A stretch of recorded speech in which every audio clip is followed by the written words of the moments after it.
সমস্ত আমল নষ্ট হয়ে গেছে, সব বাতিল হয়ে গেছে। কারণ কি?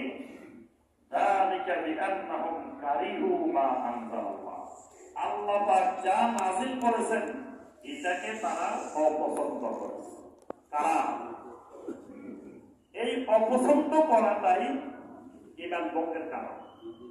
কোরআনে কারিমের একটা শব্দ, একটা আয়াত, একটা হুকুম যদি আমি অপছন্দ করি, মনের থেকে ভালো লাগতেছে না, বা নবী সাল্লাল্লাহু আলাইহি ওয়াসাল্লামের হাদিসে বর্ণিত আছে সহিহ হাদিসে, কিন্তু আমি ভালো লাগতেছে না, আমার অপছন্দ লাগতেছে, তাহলে আমার ঈমান ভেঙে যাবে। যেমন ধরেন কোরআনে কারিমের মধ্যে আল্লাহ পাক বলছেন, ওয়াস-সারিকু ওয়াস-সারিকাতু ফাকতাউ আইদিয়াহুমা জাযাআন বিমা কাসাবা নাকালাম মিনাল্লাহ। চোর যদি পুরুষ হয় অথবা চোর যদি নারীও হয়, আর চুরি যদি প্রমাণিত হয়, ফাকতাউ আইদিয়াহুমা, তাদের হাত কেটে দাও। এই হুকুম কার? এখন যদি কেউ বলে না এই হুকুম তো প্রাচীন যুগের বিধান, এটা বর্বর যুগের, অসভ্য যুগের বিধান, নাউযুবিল্লাহ, আজকের যুগে এই আধুনিক সভ্য যুগে আবার চোরের হাত কাটে দিবে, এটা কেমন কথা? এই লোকের সাথে সাথে কি হয়েছে? ঈমান ভেঙে গেছে। কারণ এই আল্লাহর বিধানকে সে মনের থেকে মেনে নিতে পারে না। সূরা আন-নিসার 65 নম্বর আয়াত আল্লাহ পাক বলছেন, ফালা ওয়ারাব্বিকা লা ইউমিনুন হাত্তা ইউহাক্কিমুকা ফীমা শাজারা বাইনাহুম সুম্মা লা ইয়াজিদু ফী আনফুসিহিম হারাজাম মিম্মা কাদাইতা ওয়া ইউসাল্লিমু তাসলিমা। আমার রাসূল কোন ফয়সালা, কোন সিদ্ধান্ত তোমাদেরকে জানিয়ে দেওয়ার পরে যদি কারো মনের মধ্যে কোনো সংকোচ বোধ থাকে, নিঃশর্তভাবে মেনে নিতে না পারো, ফালা ওয়ারাব্বিকা লা ইউমিনুন, আমি আল্লাহর কসম তার ঈমান নাই। কোরআনে কারিমের একটা বিধান যদি কেউ একটু অপছন্দ করে, মুখে বলতেছে না, অন্তর অন্তর অপছন্দ করে, কারণ মুখে বললে সবাই কোনো যে মোরতাদ হয়ে গেছে, এই জন্য মুখে অনেকে বলে। ইসলামের অনেক কিছু অনেকে অপছন্দ করে। দাড়িওয়ালা দেখলে অনেকের শরীরের তাপমাত্রা অনেক বেড়ে যায়, কি করবে না কি করবে, দাড়ি দেখে আর সহ্য করতে পারতেছে না, এই লোকের ঈমান চলে গেছে। কারণ সমস্ত আম্বিয়া আলাইহিমুস সালাম দাড়িওয়ালা ছিলেন, জমি সমস্ত সাহাবায়ে কেরাম দাড়িওয়ালা ছিলেন। দাড়ি ইসলামের একটা গুরুত্বপূর্ণ বিধান। এটা আমার কাছে ভালো লাগে না, তার অর্থ হইল কি? ঈমান নাই, ঈমান ভেঙে গেছে।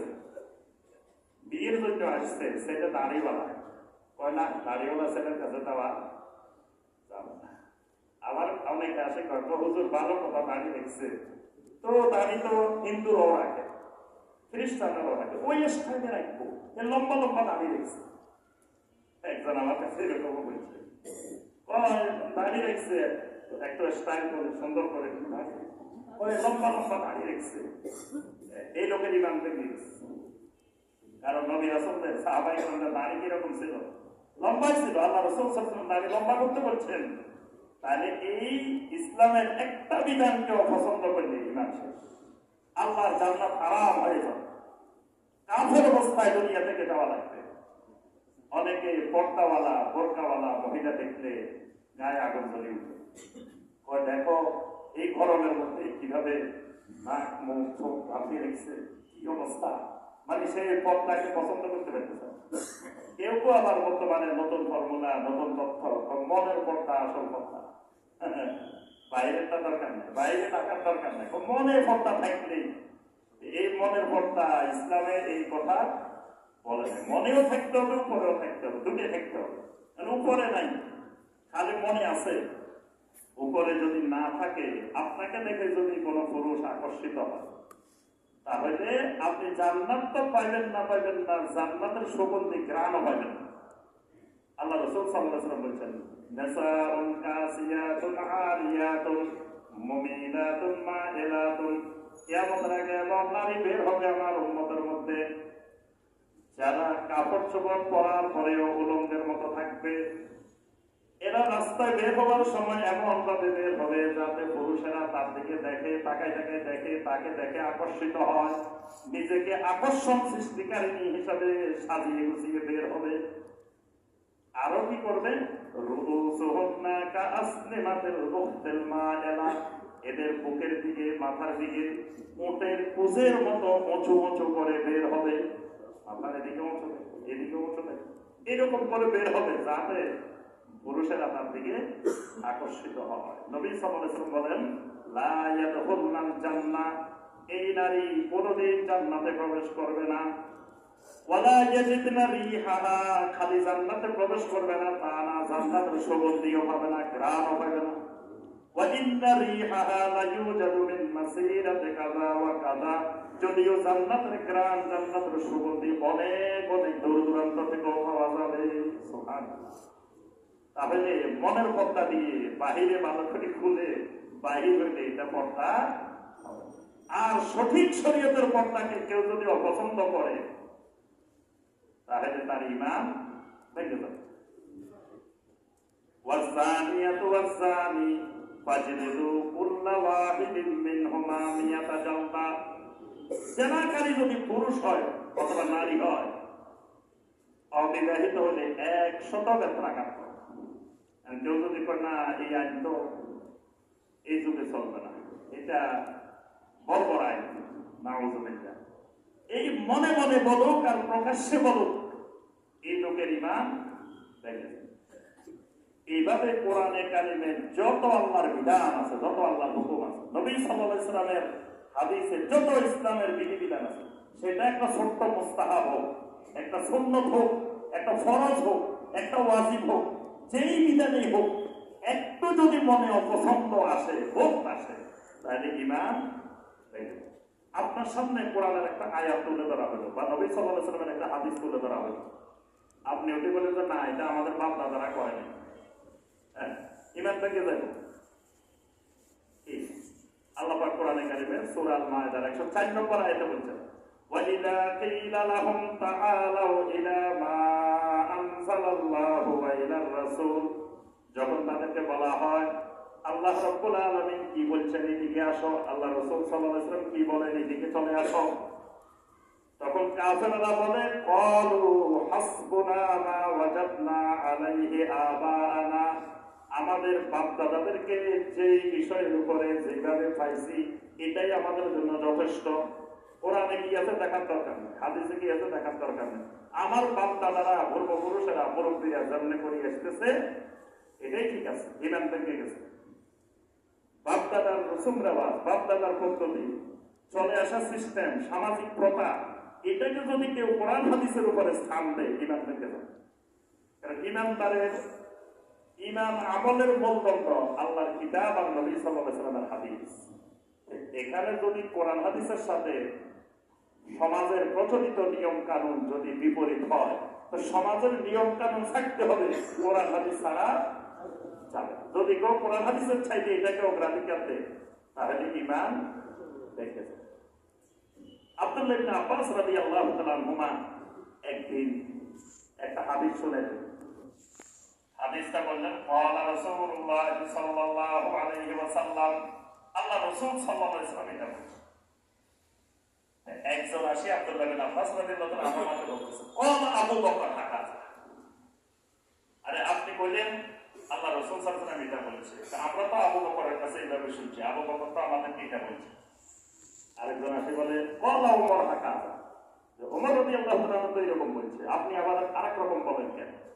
আব্দুল্লাহ বিন আব্বাস তো আর নিজের কথা বলেন না, বলছেন কার কথা?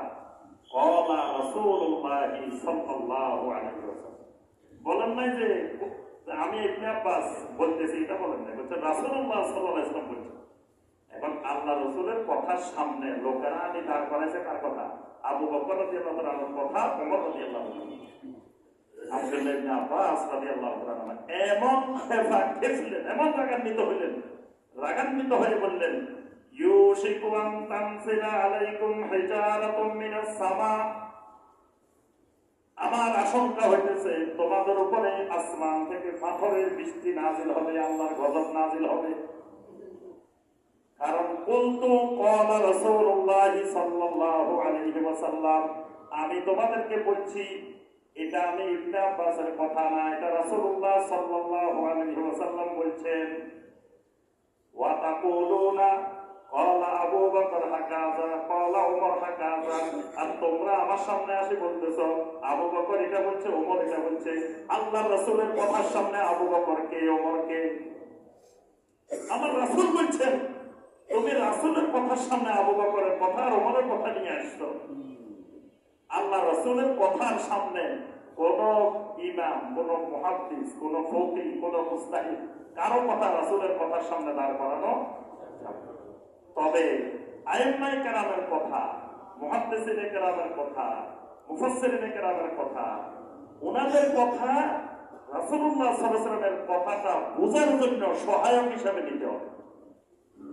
আল্লাহ রাসূলের কথা আবার আমি সরাসরি বুঝে ফেলা দরকার। বুঝতে হলে ইমামদের কথাগুলো লাগবে, মুহাদ্দিসিনদের কথা লাগবে, মুফাসসিরিনদের কথা লাগবে। ওনাদের কথাগুলোর মাধ্যমে আমরা রাসূলের কথাটাকে বুঝবো। কিন্তু রাসূলের কথার বিপরীতে ওনাদের কথাকে সামনে এনে দাঁড় করানো যাবে না। অর্থাৎ আমার ইত্তেবা হবে সরাসরি রাসূলুল্লাহ সাল্লাল্লাহু আলাইহি ওয়াসাল্লাম। আইম্মায়ে কেরাম, ফুকাহায়ে কেরাম, মুহাদ্দিসিনে কেরাম তারা আমার দাঁড়িয়ে ভাবে থাকবেন। তাদের থেকে আমি আল্লাহ রাসূলের কথা, আল্লাহর কথাটা বোঝার ক্ষেত্রে সহায়তা নিই। কিন্তু রাসূলের বিপরীতে তাদের কথাকে দাঁড় করাবো না। কইতে কি হবে? ঈমান ভেঙে যাবে। আরো এটা আর ব্যাখ্যা যাচ্ছে না। আরেকটা ঈমান পক্ষের গুরুত্বপূর্ণ কারণ জাদু, সেহের। যদি কেউ জাদু বলে, জাদু করায়, জাদুর সাথে সম্পৃক্ত থাকে, জাদুতে সহযোগিতা করে, তাহলে এদের সবার কি হবে? ঈমান ভেঙে যাবে। কারণ জাদুটা কুফর। সূরা আল বাকারার 102 নম্বর আয়াত আল্লাহ পাক বলছেন, ওয়ামা ইউআল্লিমানি মিন আহাদিন হাত্তা ইয়াকুলা ইন্নামা নাহনু ফিতনাতুন ফালা তাকফুর ইন্নামা নাহনু ফিতনাতুন। ফেরেশতারা বলছিলেন যে আমরা হলাম তোমাদের জন্য পরীক্ষা স্বরূপ, ফালা তাকফুর, সুতরাং তোমরা জাদু শিখে কুফরি করেছো। তাহলে এই জাদু শিখাটা, যত রকমের জাদু আছে, জাদু দুই রকমের আছে, একটা সেহেরে হাকিকি আর একটা সেহেরে তাকদীরি। হাকিকিটা হলো যেমন নবী সাল্লাল্লাহু আলাইহি ওয়াসাল্লামকে জাদু করা হয়েছিল, সূরা আল ফালাক, সূরা আন নাস আল্লাহ পাক নাযিল করেছিলেন। এটা সেহেরে হাকিকি, মানে এটা এমন এক জাদু যেটা মানুষের শরীরের উপরে, মনের উপরে আঘাত করে। আরেকটা হলো তাকদীরি, মানে এটা আপনি দেখতে মনে হইতেছে একরকম, আসলে ভিতরে আরেক রকম। যেমন মুসা আলাইহিস সালামের সামনে জাদুকররা সাপ বাহির করি, সাপ এক এক সাপ লাফাইতেছে, খালি মুসা আলাইহিস সালাম ভয় পাইতেছেন। এই সাপ দেখে আল্লাহ রাব্বুল আলামিন মুসা আলাইহিস সালামকে বলেছেন, তোমার হাতে যেটা আছে এটা ছেড়ে দাও। এটা ছেড়ে দেওয়ার পরে আবার সবগুলাকে এক টানে, এক গ্রাসে খাইবে।